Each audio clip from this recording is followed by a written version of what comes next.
رمضان ہر دن نہیں آنے والا ہے اور ہر مہینے نہیں آتا ہے، سال میں ایک مرتبہ رمضان اللہ کا مہمان ہے۔ اس کے آنے سے پہلے اس کی آنے کی تیاریاں بھی کر لو، اپنے جسم کو ابھی سے اتنی عادت ڈالو، بلکہ جسم کو نہ صحیح لیکن دماغ کو اتنا بنا لو کہ مجھے یہ کرنا ہی ہے۔ میں آپ کو اس لیے بھی ایکٹیو کر رہا ہوں کہ اپنے آپ کو اتنا پابند کر لو کہ رمضان آنے والا ہے اور اس میں عبادتیں زیادہ ہوں گی۔ کیوں؟ 20 رکعت کھڑے ہونے میں تمہارے جسم میں سستی اور کاہلی نہیں آنی چاہیے۔ ہاں، ایک دن تراویح میں جوش میں آیا اور دوسرے دن افطاری کر کے صلی علی سیدنا محمد معدن الجود والکرم وآلہ واصحابہ الکرام وابنہ الکریم وبارک وسلم صلاۃ دائمۃ سرمدا ابدا۔ اللہ عز و جل قرآن پاک میں ارشاد فرماتا ہے، لوگوں کے حساب کا وقت قریب آ گیا لیکن لوگ غفلت میں ہیں۔ یہ 17ویں پارے کی شروع کی آیت ہے۔ اللہ تعالیٰ یوں فرماتا ہے، اقترب للناس حسابہم، لوگوں کے حساب کا وقت قریب آ چکا، وہم فی غفلت معرضون، اور وہ اترائے ہوئے غفلت میں پڑے ہوئے ہیں، منہ پھیرے ہوئے ہیں۔ لوگوں کو اس بات کا اندازہ ہی نہیں کہ حساب کا دن کتنا سخت ہونے والا ہے۔ میرے عزیزو، جب نبی پاک صلی اللہ تعالیٰ علیہ وسلم نے یہ ارشاد فرمایا کہ میں اور قیامت ایسے ہیں جیسے 2 انگلیاں قریب ہیں، 1400 سال پہلے رسول پاک صلی اللہ علیہ وسلم نے یہ فرمایا تھا کہ قیامت اتنی قریب ہے جتنا 2 انگلیاں قریب ہیں۔ اور اب کے زمانے میں تو قیامت کے سلسلے میں جو حضور پاک صلی اللہ تعالیٰ علیہ وسلم نے نشانیاں بتائی تھی وہ تقریباً پوری ہو گئیں، بڑی نشانیوں کو چھوڑ کر۔ اور یہ بھی حدیث پاک میں ہے کہ اگلا زمانہ اتنی تیز گزرے گا کہ تمہیں اس کا اندازہ ہی نہیں ہوگا، زمانوں پر زمانے آتے چلے جائیں گے۔ یہ جو آخری وقت کی نشانیاں ہیں، میں صرف مختصر سا ایک پیغام دوں گا۔ شعبان کا مہینہ ہے، یہ رسول پاک صلی اللہ تعالیٰ علیہ وسلم کا مہینہ ہے، اور رمضان کے بعد سب سے زیادہ حضور پاک صلی اللہ تعالیٰ علیہ وسلم کو روزے کی حالت میں کسی مہینے میں دیکھا گیا تو شعبان کا مہینہ۔ فرمایا گیا کبھی کبھار پورے شعبان کا مہینہ حضور صلی اللہ علیہ وسلم روزے سے رہتے، اور یہ ارشاد فرماتے کہ یہ مہینہ ایسا ہے جس میں سارے لوگوں کے اعمال اللہ کے حضور جاتے ہیں، پیش کیے جاتے ہیں، اور میرے آقا فرماتے ہیں اس حال میں میرے اعمال پیش کیے جائیں اللہ کی بارگاہ میں کہ میں روزے کے عالم میں ہوں۔ جب میرے اعمال پیش کیے جائیں اللہ کی بارگاہ میں تو میں روزے کی حالت میں ہوں۔ تو یہ شعبان کا مہینہ جو اب رمضان المبارک کے قریب کر رہا ہے، لیکن بعض بزرگوں نے یہ بھی فرمایا شعبان میں موتیں بھی کثرت سے ہوتی ہیں۔ لوگوں کا یہاں پر حساب کتاب 15ویں شعبان کو جو اب شب برات آنے والی ہے لکھ دیا جاتا ہے، سال بھر میں کیا کیا ہونے والا ہے، کتنے لوگ جانے والے ہیں۔ کئی لوگوں کی کتابیں بند کر دی جاتی ہیں۔ حدیث پاک میں یہ بھی ہے کہ فیصلہ اللہ تعالیٰ فرشتوں کے حوالے فرما رہا ہوگا، حالانکہ جب ہم ماں کے پیٹ میں تھے تبھی لکھ دیا گیا ہے کہ کتنی عمر ہے، لیکن فرشتوں کو جو ٹرانسفر کیا جاتا ہے سال میں ایک مرتبہ، اگلے سال ان کا کیا کیا ہونا ہے۔ اور حدیث میں ہے کسی کے متعلق فرشتوں کو یہ کہا جا رہا ہوگا کہ فلاں 1 مہینے بعد، 2 مہینے بعد، 1.5 مہینے کے بعد اس کی فلاں وجہ سے موت آئے گی، لیکن وہ بندہ شادی کی تیاری کر رہا ہوگا، وہ بندہ جس کی موت کا آرڈر جاری ہو چکا ہے، فرشتے لے چکے ہیں، وہ اپنے کاروبار کے اور اپنے گھر بار کے بنانے میں مصروف ہوگا، اسے اندازہ تک نہیں ہوگا کہ شعبان کے اس مہینے میں اس کی موت کا پروانہ نکل چکا ہے۔ اسی لیے میں عرض کر رہا ہوں قرآن کی آیت اقترب للناس حسابہم وہم فی غفلۃ معرضون، اللہ فرماتا ہے لوگوں کا حساب بہت قریب آ چکا جبکہ وہ غفلت میں پڑے ہوئے ہیں۔ اب جس زمانے میں آپ زندگی گزار رہے ہیں یہ اتنی تیزی سے آپ کے اوپر سے گزر جائے گا کہ آپ کو احساس تک نہ ہوگا۔ بلکہ ایک حدیث کا مفہوم یہ بھی ہے کہ جوان بوڑھے نظر آنے لگیں گے اور بچے جوان نظر آنے لگیں گے۔ وہ دور آئے آج، بچے تو ہمارے جوان ہو ہی چکے ہیں، جو 6 سال کے بچے ہیں، 5 سال کے بچے ہیں، جن کو حقیقت میں بچہ کہا جاتا تھا، اب کے زمانے میں وہ بچے ہی نہیں رہ گئے۔ 8 سال کے بچے وہ بچے ہی نہیں رہ گئے۔ ساری اسکولوں کے حالات ہمارے پاس آئے دن نئی نئی خبریں آتی ہیں۔ تیسری جماعت کا، چوتھی کلاس کا بچہ خطرناک قسم کے نشوں میں مبتلا ہے، جو بڑے بڑے جوان بھی نہیں کیا کرتے تھے۔ تو بچہ بچہ کہاں رہا؟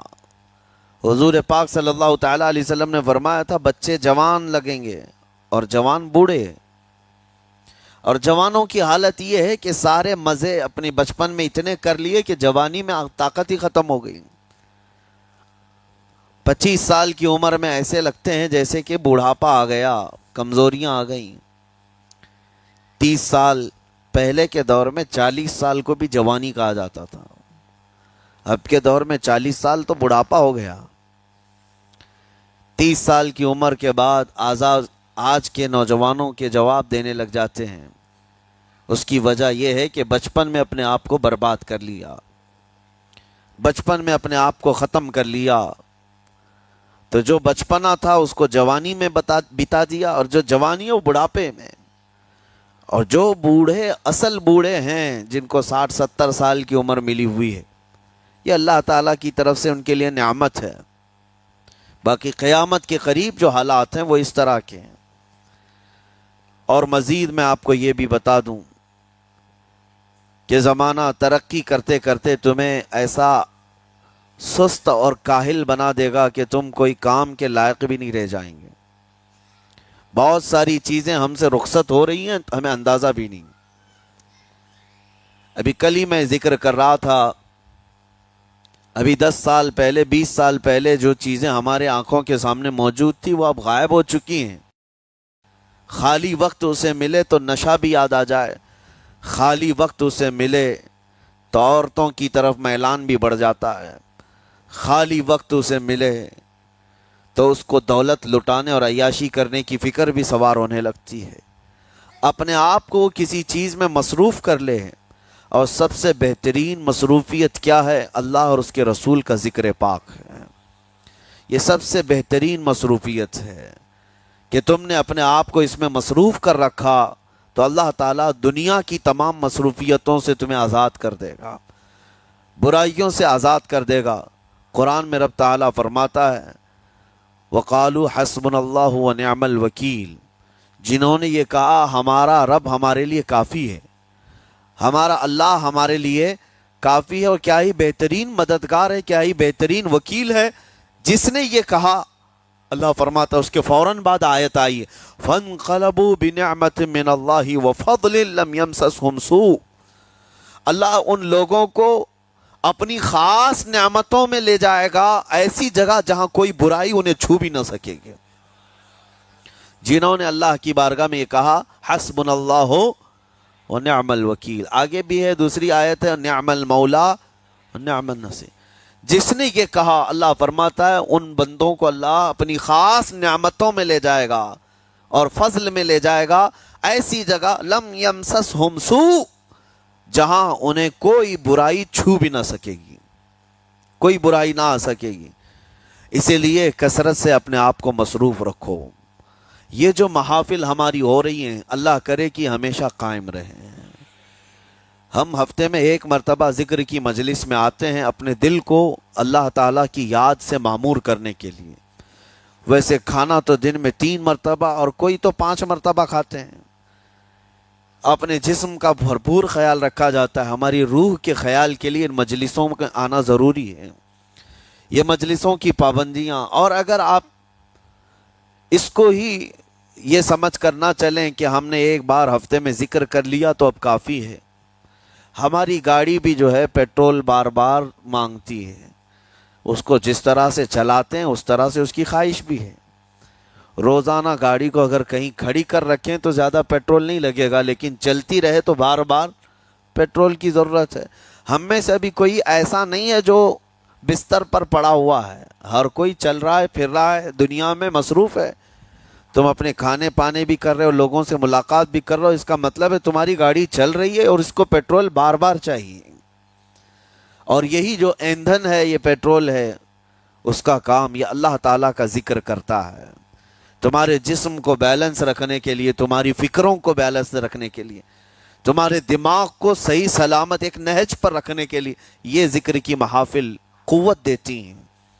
اگر اس ہفتے میں آپ نے ذکر کیا نہیں ہوا تو آپ اپنے ہی گھر پر سونے سے قبل بستر پر بیٹھ کر کیوں اللہ کا ذکر نہیں کر لیتے؟ 5 منٹ 10 منٹ اس مولا کو پکار کر کے سونے میں کیا حرج ہے؟ لوگ موبائل دیکھتے، گانے سنتے، فلمیں دیکھتے ہوئے سو جاتے ہیں، لیکن اللہ رب العزت کو یاد کر کے سونے والا، میرے عزیزو، قرآن میں مولا فرماتا ہے فَاذْكُرُونِي أَذْكُرْكُمْ، اس کا وعدہ ہے تم مجھے یاد کرو میں تمہیں یاد کروں گا۔ اور اس کی تفسیر میں اللہ تعالیٰ کے اس قول میں، اس فرمان کی تفسیر میں بزرگوں نے فرمایا اللہ کیسے یاد کرتا ہے بندے کو؟ اللہ بندے کو کیسے یاد کرتا ہے؟ جب تم اس کی یاد میں مصروف رہے، اپنے آپ کو بزی کر رکھا، اللہ تمہیں کیسی جگہ یاد کرتا ہے؟ فرماتے ہیں مفسرین کہ بندہ تو لوگوں میں اللہ کو یاد کیا، اور اللہ بندے کو فرشتوں میں یاد کرتا ہے۔ فرشتوں کے درمیان تمہارا ذکر ہونے لگتا ہے کہ فلاں کا بیٹا فلاں آج میرا ذکر کر رہا تھا۔ آج محفل ذکر سے جتنے نکلیں گے، اللہ کریم ہمارا ذکر فرشتوں میں ضرور فرمائے گا، فرشتوں میں ضرور ذکر ہوگا کہ فلاں بندہ آج ذکر میں مشغول تھا۔ اور پھر یہ بھی فرمایا بزرگوں نے، مفسرین نے، کہ اللہ تعالیٰ وہاں یاد کرتا ہے جہاں فرشتے ہوں، فرشتوں کی محفل میں تمہارا ذکر۔ اور اس کے علاوہ یہ بھی فرمایا گیا کہ تم دنیا میں زندگی میں اسے یاد کرتے تھے، اور وہ تمہیں مرنے کے بعد قبر میں یاد کرے گا۔ جب دنیا تمہیں چھوڑ دیتی ہے تب اللہ تعالیٰ تمہیں یاد فرماتا ہے۔ فَاذْكُرُونِي أَذْكُرْكُمْ کا مطلب یہ ہے وہ تمہیں یاد فرمائے گا، لیکن اس کے لیے کثرت سے تم اللہ کو یاد کرو، اللہ کو یاد کرو۔ تو بہرحال میرے عزیزو، قیامت کی نشانیاں جو ہم نے آج مختصر آپ کے سامنے رکھی، وہ بہت تیزی سے تمہارے سروں پر آ رہی ہیں، اور تمہارے ہاتھوں سے بہت سارے کام اب چھن جائیں گے۔ ابھی آپ ترقیات میں خوشی سے بات کرتے ہوئے بیٹھتے ہیں نا، ڈسکس کرتے رہتے ہیں کہ سنا ہے ایسی کار آ رہی ہے کہ وہ اب بغیر ڈرائیور کے چلے گی، روبوٹ سے چلے گی۔ اس کو تو ہم خوشیوں میں ڈسکس کرتے ہیں کہ اچھا ایسا ہونے والا ہے۔ پہلے ایسا تھا کہ موبائل آپ بٹن کے دباتے تھے، کسی نے اگر خبر کر دیا کہ نہیں بعد میں صرف ٹچ کرنے سے آتا ہے تو آپ کہتے اچھا ایسا بھی آنے والا ہے۔ لیکن آپ کوئی کہے تو آپ کو کوئی تعجب نہیں، ٹچ اسکرین، کوئی تعجب کی بات نہیں، بنا ڈرائیور کے گاڑیاں آ جائیں گی۔ اس طرح ہوتے ہوتے نظام زندگی اس قدر بدل جائے گا، اس قدر بدل جائے گا۔ آج میری یہ بات نوٹ کر کے رکھ لیں، زندگی باقی رہی تو 10 سال بعد انشاءاللہ ہم ملاقات کریں گے، اگر اللہ نے زندگی باقی رکھی، اور اس کے بعد پھر ہماری یہ باتیں میچ کر کے دیکھیں کہ کیا کیا ہوا ہے اور کیا کیا دنیا بدل چکی۔ اسی لیے میں کوئی بھوشمانی نہیں کر رہا ہوں، اور نہ ہی کوئی جوتش بابا ہوں طوطا لے کر جو بیٹھتا ہے، یا تمہارے ہاتھوں کی لکیریں دیکھ کر کے کوئی فیوچر بولنے والا نہیں۔ مصطفیٰ کریم صلی اللہ تعالیٰ علیہ وسلم کی احادیث سے جو قیامت کے قریب ہونے والے، رونما ہونے والے واقعات ہیں، میں ترجمانی کر رہا ہوں حضور کی حدیثوں کی، اس لیے کہ ہمیں پتہ ہے دنیا کے سارے سائنسدان جھوٹ بول سکتے ہیں، مدینے والے کی بات جھوٹ نہیں۔ میرے آقا صلی اللہ تعالیٰ علیہ وسلم کا فرمان جھوٹا نہیں ہو سکتا۔ اس لیے اگلا دور جو آ رہا ہے وہ بڑا سخت ترین ہے۔ اب آپ دیکھیں، محنت سے عاجز، ہر چیز سے محنت سے تمہیں نکال لینا ہے۔ میں نے تو لکھنے پڑھنے کی ایک مثال دی کہ تمہارے ہاتھوں سے قلم چلا جائے گا، تمہارے پاس سے کتابیں جو پرنٹ ہوتی تھی یہ بھی چلی جائیں گی، بس تم موبائل میں